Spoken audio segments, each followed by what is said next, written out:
Well, today we have a really wonderful gift. We have the gift of Stephen Popiln, who I feel like knew him before he got here. We had Judith and Jim introduced me to Stephen via Skype a few months back, several months ago actually. And he does some amazing work with astrology, past life regression, psychotherapy. He's got a lot of knowledge and a lot of experience and a great teacher and a great guy. And I'm so grateful that we have this opportunity to experience Stephen. He came all the way from Iowa. He's a wonderful teacher, and I know you're going to get a lot out of what he says. And today is all about cycles. I forgot the title.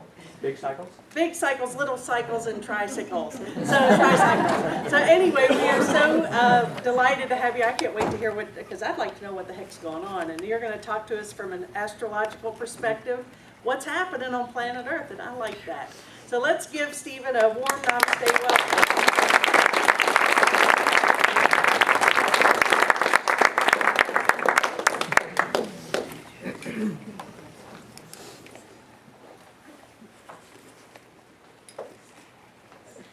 Thanks for the warm welcome, and it's really great to be here. Wonderful energy here. What a beautiful day. Well, North Carolina and the sun and Mother's Day, so happy Mother's Day to you all. And some of you, of course, from my perspective, may have been mothers, maybe in past lives.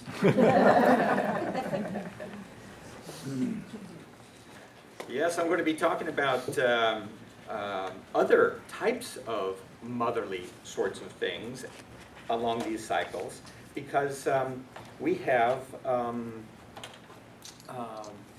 the planets as goddesses, as gods, Gaia, Mother Earth, and we have then the Supreme Mother right there. And we partake in living here on this live organism called Gaia. Blessings to that.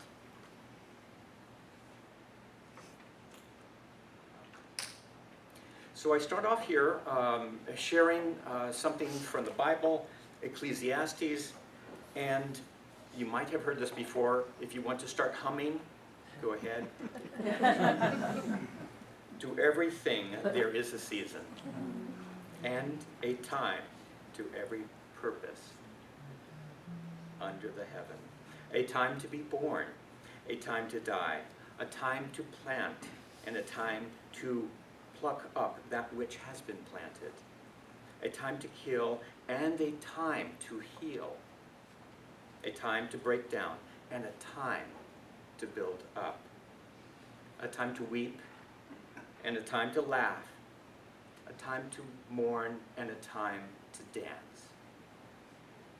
A time to cast away stones, and a time to gather stones together. Do you hear the melody? A time to embrace, and a time to refrain from embracing. A time to get, and a time to lose. A time to keep, and a time to cast away. A time to rend, and a time to sow.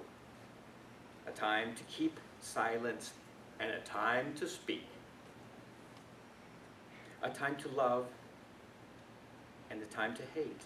A time of war, and a time of peace.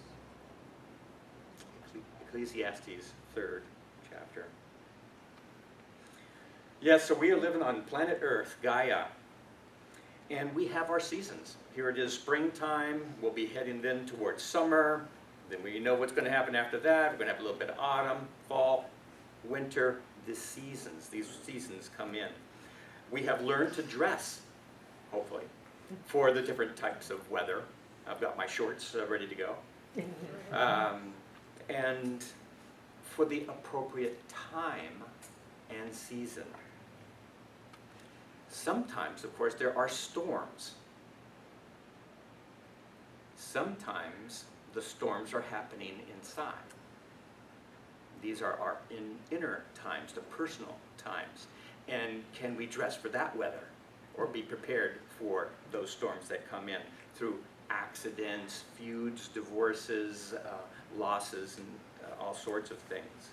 Some people take these misfortunes and then they'll say, why me? People taking things personally, and then they want to gnash their teeth. Let's all gnash our teeth now.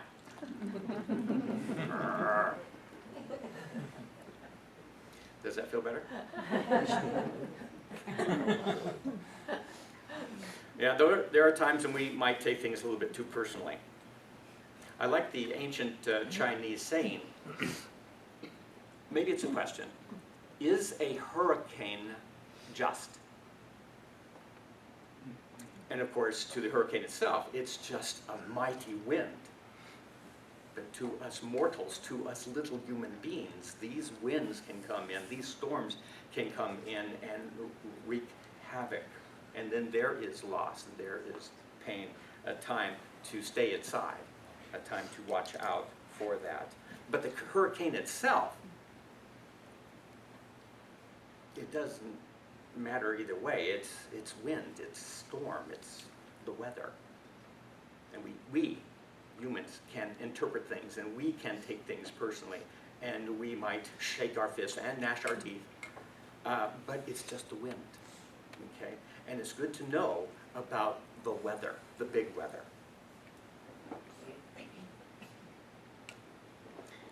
So I now read from Plato, Timaeus.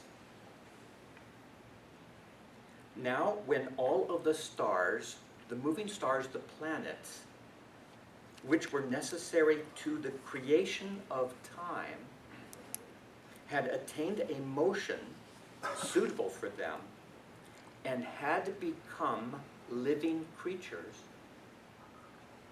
having bodies fastened by vital chains. We would perhaps say gravity and magnetic forces today. And learnt their appointed task. They revolved, some in larger and some in lesser orbit.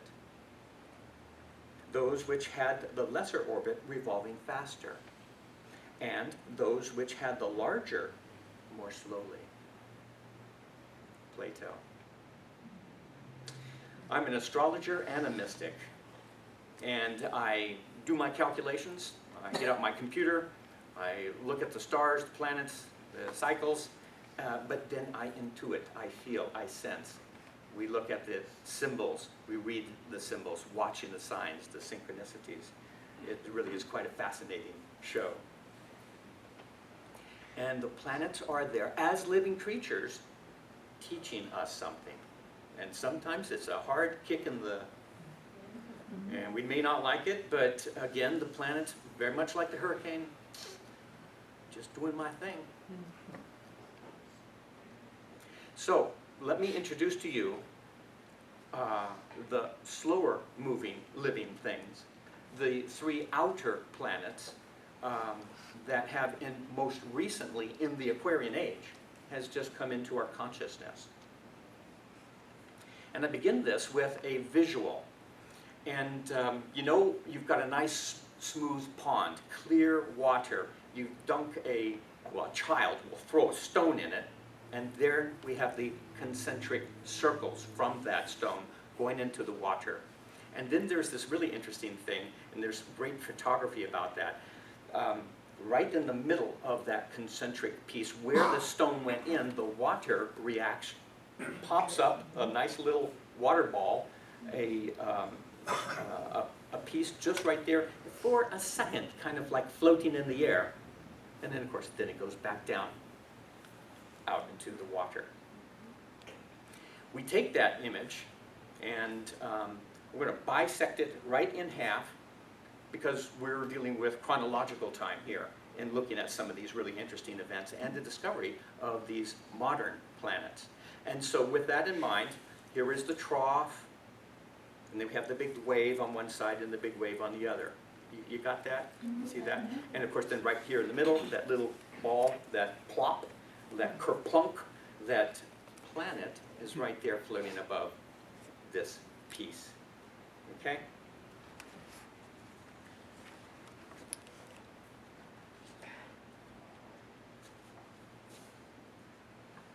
So I begin with the first of the three transpersonal planets, the Discovery. And this was a new discovery. A new planet had been discovered, the first in thousands of years, through mathematics, calculations, and it was in 1781. Which planet was that? Uranus? Uranus, which, by the way, there's various ways to pronounce it.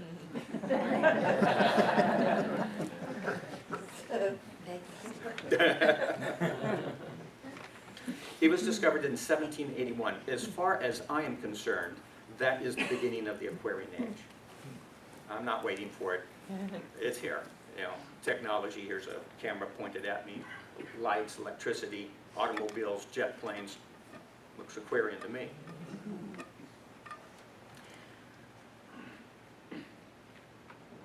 As I said, the mathematics and calculations discovered that. Here we have the mind, here we have plotting, here we have thinking.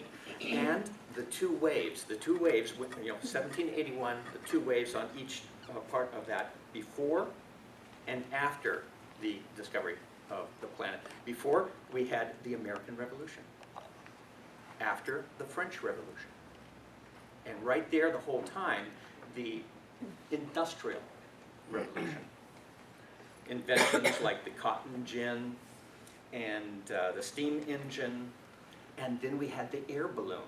Right at that time, flight, and we're Uranus as the old sky god. Just a coincidence.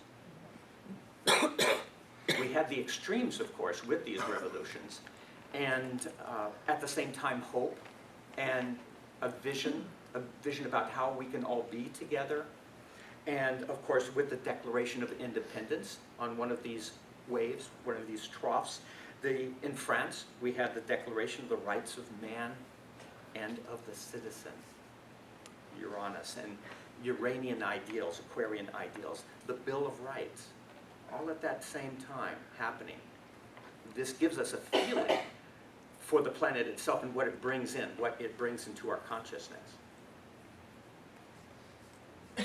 The second drop.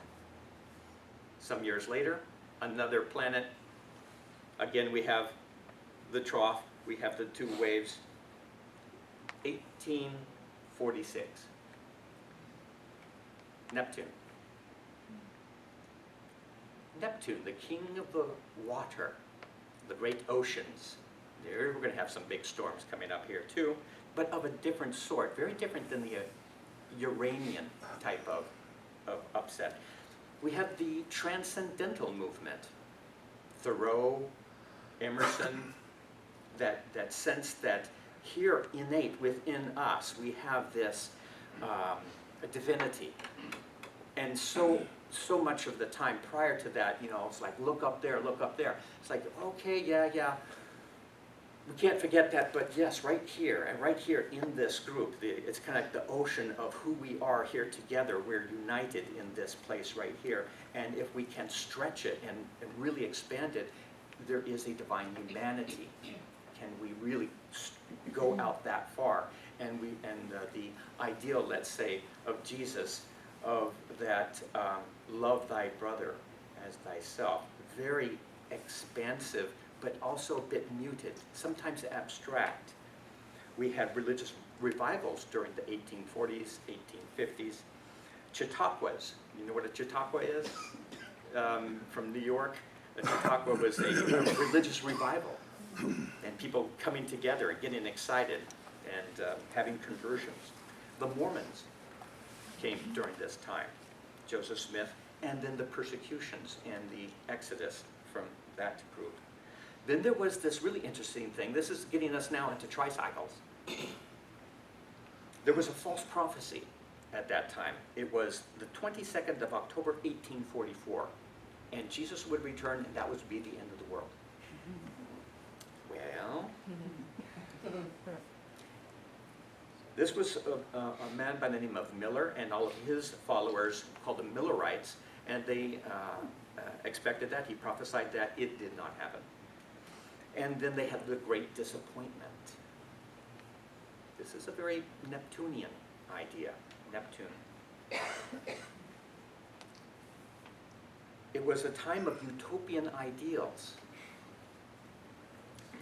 Charles Fourier, these different groups getting together, having these communes. They were really quite excited about that. We can get together in our groups and see if we can create something. Again, all equal here. At the same time, on the larger things, remember some of these planets also bring in extremes. And so then we're talking about beliefs, belief systems, sometimes BS. And one of the beliefs was the manifest destiny. It is our mission, our destiny to cover this land, this North American piece of land from coast to coast. And the Native Americans experienced that one. And then we had the Mexican War, we had Texas. These were the other sides of these belief systems, because part of that belief system was that there were superior cultures and inferior cultures, probably savages, and we will help them by conquering and showing them the right way. This was also the time of the Communist Manifesto. Karl Marx wrote in 1848 the Communist Manifesto, right there in the middle. The interesting thing, by the way, about that was that just at that time, as Neptune was discovered, plop, plop, and these spiritual ideas and humanity and so forth, and the extremism, Saturn joined Neptune at just that time. And Saturn brings in another kind of interesting feeling, because it is kind of no-nonsense, pragmatic, time, government, what's going to happen now? Come on, let's do it. But it was mixed with Neptune.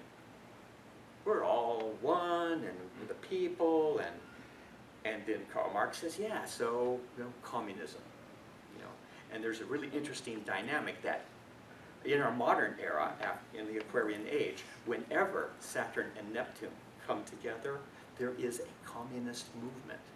And it's been shown since the 1840s. Very interesting. The second part of the plop, the Neptunian thing, then was the American Civil War. And it was the Emancipation Proclamation and the freeing of the slaves. In Russia, it was the freedom of the serfs. Same time, coincidental. Louis Pasteur made the first successful pasteurization process.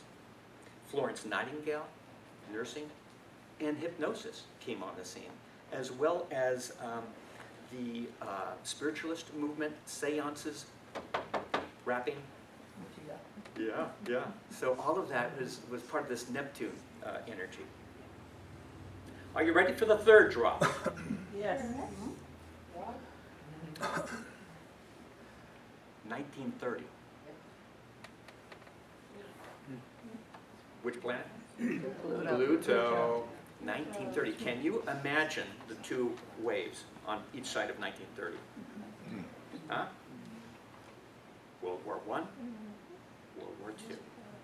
Depression in the middle. The prohibition. The desire to regulate morality. Prohibition. To prohibit. And their ideal was fine. It was really so-called inspired that alcohol was the evil. And so we just have to make it illegal. And then came the underworld reaction to that, the mob element and so forth. Pluto is the king of the underworld. Amazing, huh? Just coincidental, maybe. But in reaction to that, in kind of trying to fix that, FDR and the New Deal. So social programs, social security, and infrastructure, so that let's create jobs. And I think with, not far from here, where we've got this Skyline Driveway and the park up here, that was a New Deal program to create jobs, not from the private sector, but from the government, because things were really kind of chaotic and out of control. At the end of the second trough, we had the atomic bomb, 1945. You don't mess with Pluto. Shall we gnash our teeth again?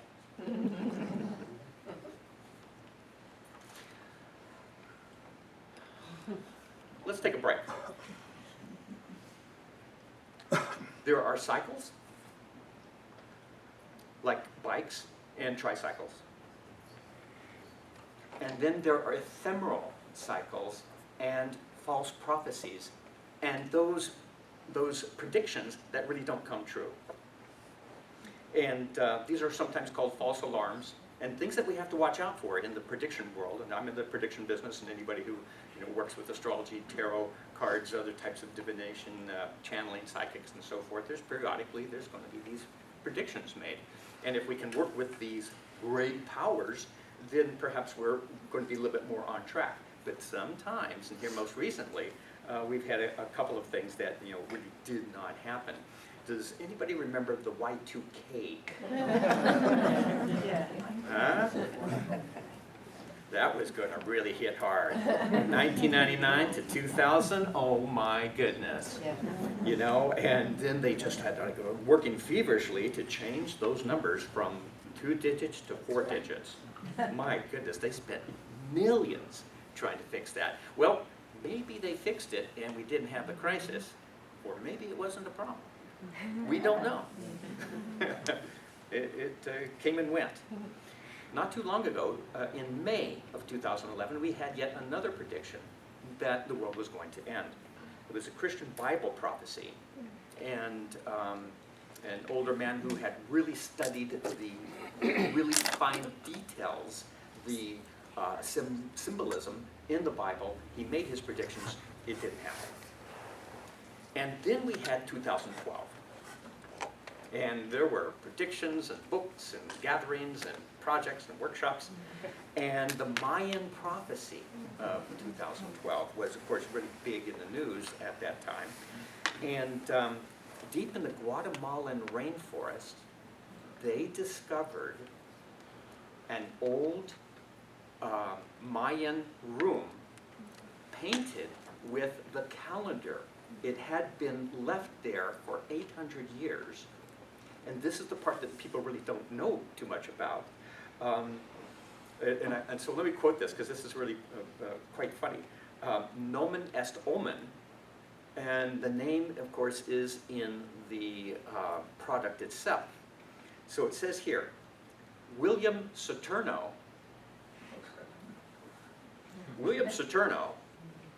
an archaeologist from Boston University, was mapping the ancient Maya city of Xultan in northeast Guatemala in 2010. And when one of his undergraduate students peered into an old trench dug by looters and reported seeing traces of an ancient paint. And that was the find that I just talked about, where they found an ancient Mayan calendar that the Mayans predicted that would happen in 2012. Now, what's the chances of that? So as many people were kind of excited about what was going to, the big things that were going to happen in 2012, something really indeed remarkable happened, that one of their Mayan culture pieces of wisdom was discovered and published in that very same year, 2012. Interesting. Okay, back to the big influences. Okay? What happens when the mighty ones, when the big powers start aligning together? Uranus, remember from the 1780s, and Pluto, remember from the 1920s, 30s, 40s, they came together, they aligned together side by side in the 1960s. Who remembers the 1960s? Okay, then you weren't really living it.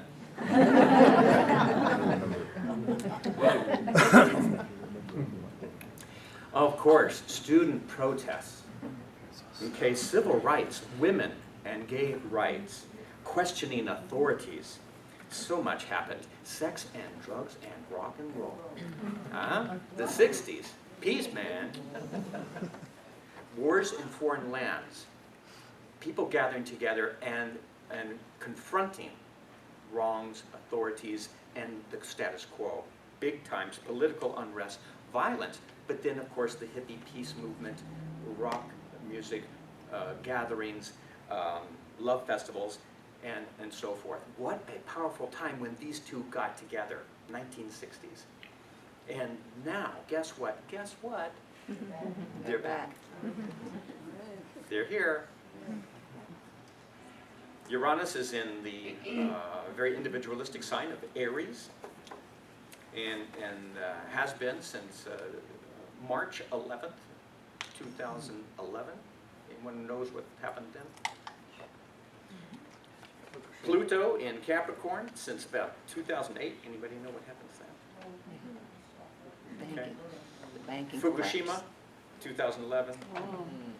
Big stock market crash, 2008. Coincidence? When these guys are coming together, coming closer, it's now a square and has been a square since late 2010 through 2017. The 60s are back. I'm actually excited about these revolutionary planets getting together because look at all of the things going on in our present time. And echoing back to the student protests. And are the students protesting? Sure. Yeah, yeah. Are the Arabs protesting? Yeah, yeah. It's been really quite a time here. They're square, very intense. Back in the 60s, of course, we had some very famous assassinations. I'm happy that that's not happening now, but it seems to have kind of expanded into school shootings. Terrible, terrible stuff, and what can be done about that? You know, debates on the Aries side of we shall have our independence and you can't tell us what to do. And then on the Capricorn side, well, the government really should do something, but what about civil rights and individual and the Second Amendment and so forth? It's really quite a time, but it is like the 60s, you know, where people are questioning authority and what's happening really, and I think there's a conspiracy going on, and what's really behind what they're telling us. It is just, I mean, it's so much a part of this, and the dissatisfied youth in various countries, and people in Arab countries toppling those old dictators, those old systems, but of course, on the Pluto Capricorn side, you know, the established authorities fighting back. Occupy Wall Street, Uranus. Wall Street says, Pluto,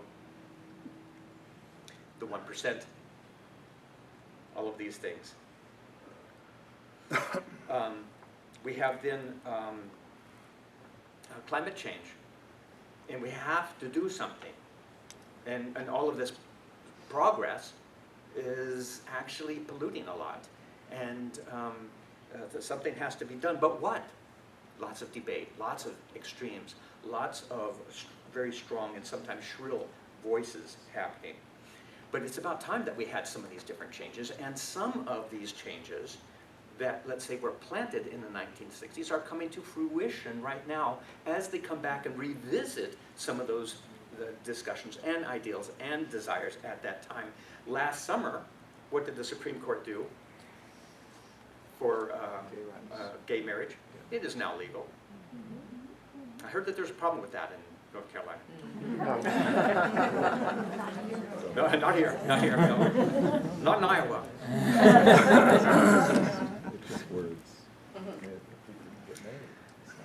So they're coming back again, and again the civil rights are very much in the focus center right now. So basically the radical individualist Uranus wants change and contrast now. That's Uranus, the revolution. While Pluto lurks in the shadows, the underworld, working up steam for a thorough transformation that will get to the core, because that's what Pluto wants. They could make a formidable team when they work together. Sometimes they're at loggerheads. We see people representing these various systems. One group of people a little bit more on the Uranian Aries side, some people a little bit more on the Pluto-Capricorn side, and some people with a kind of a combination of, well, can we work it out? Can we find some sort of compromise here? Some people are afraid of losing what they have built up over a long period of time. So let's keep things as they are. Others say, it is so old, let's move on. Let's scrap it and start again. That's, of course, the Uranian side. You see this in many different ways. There is, of course, then the big picture that we're talking about with these planetary alignments and so forth, but then we have the personal picture. And so, again, that's above, so below, here are some things that hopefully would be of interest to you personally with these really large, strong forces. Spirituality is calling. I think you've already heard about that. But reactionary and recalcitrant types do not want to heed. What are we going to do? Separate ourselves from the negative. There are negative influences, even though that might hurt and feel like a loss. There is a burning desire to overhaul several areas of one's personal life, and that can take many different forms: new house, new job, new relationship. It's showing up here as one reevaluates what it is that you have as your priorities. So we've got to clean out our cupboards, literally and metaphorically. You will come across very strong personalities. We see them in the news. And there will be emotions. There will be gnashing of teeth. So recognize that there are some of these forces beyond your control. But then what can you do about it? I think this is an election year. And how are you going to choose? What are you going to vote for? That's what this is really about for us. In fact, I've got this little slogan, if you can repeat after me. This is an election year. This is an election year. Vote for me. Vote for me.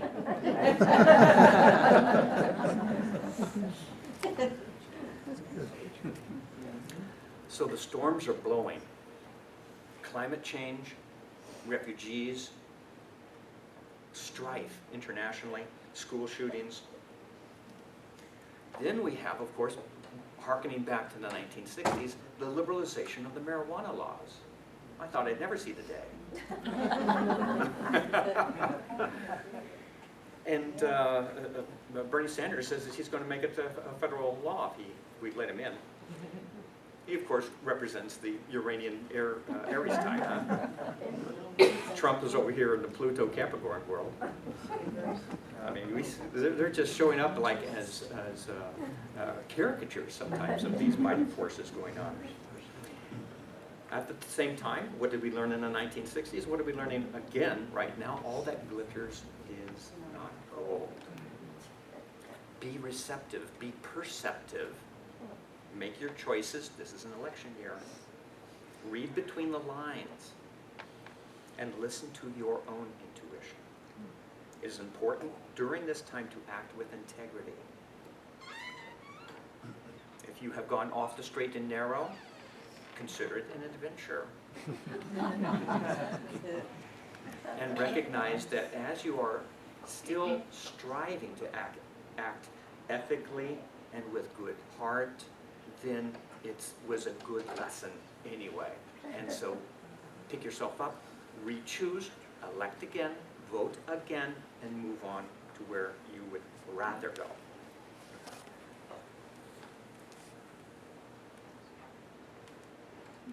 I had mentioned that we also have this, what I call the communist alignment, Saturn and Neptune. And briefly, I can tell you a couple of interesting things about that. It's really kind of mind-blowing what happens whenever they come together. And I mention it now because they are also visiting us today. Besides the big, Pluto-Uranus, we've got Saturn and Neptune doing a dance too. So we go back to the discovery of Pluto, 1846, and that was the alignment of Saturn and Neptune at that point. Karl Marx met Friedrich Engels in 1844. The Communist Manifesto was composed and then published in 1848. Saturn, Neptune.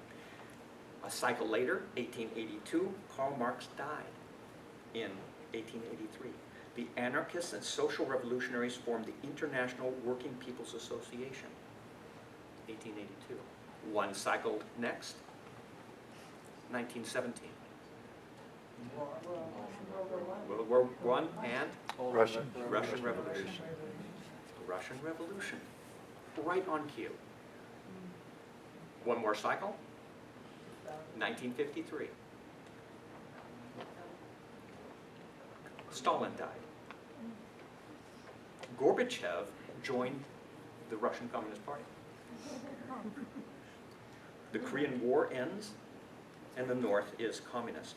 Then there was Vietnam forming. Get this, Vladimir Putin was born the 7th of October, 1952. I think he's an inside commie. One more cycle. 1989. Boom, the end of the Soviet experiment. The fall of the Soviet Union and the Iron Curtain, the Cold War ends right on cue. Next cycle, 2025. You might think, well, 2025, okay, we've got a couple more months yet. It's 9 more years. It'll be interesting to see what happens then. Yeah, but in the meantime, Saturn is in Sagittarius, Neptune is in Pisces, and they are squaring right now.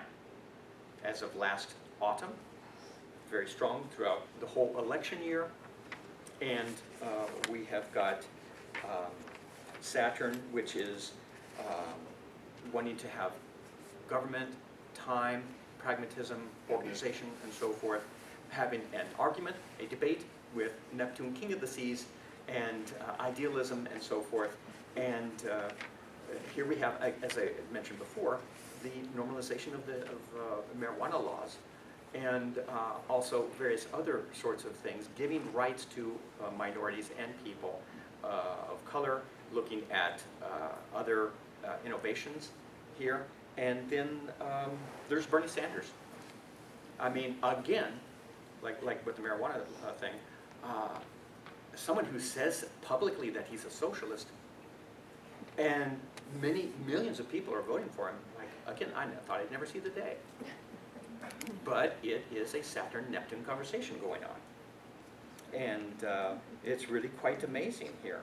And the students, remember back to the 60s, the students are voting. They are protesting, they are voting, they are wanting to have their voices heard. Saturn is sometimes very impatient with Neptune. It seems a bit vague and fluffy, and what's really going to happen here, and who's going to pay for this. But Neptune doesn't care about that sort of thing, and it's got a big vision. Okay, and so that's some of the tension going on right here, right now, all the way through. It started last fall, as I said, all the way through this year, 2017. So, again, look at the big picture and then the personal picture. What does this mean for you? What can this really interesting time mean for you here? Imagine that you are the CEO of your own personal enterprise. Because you are.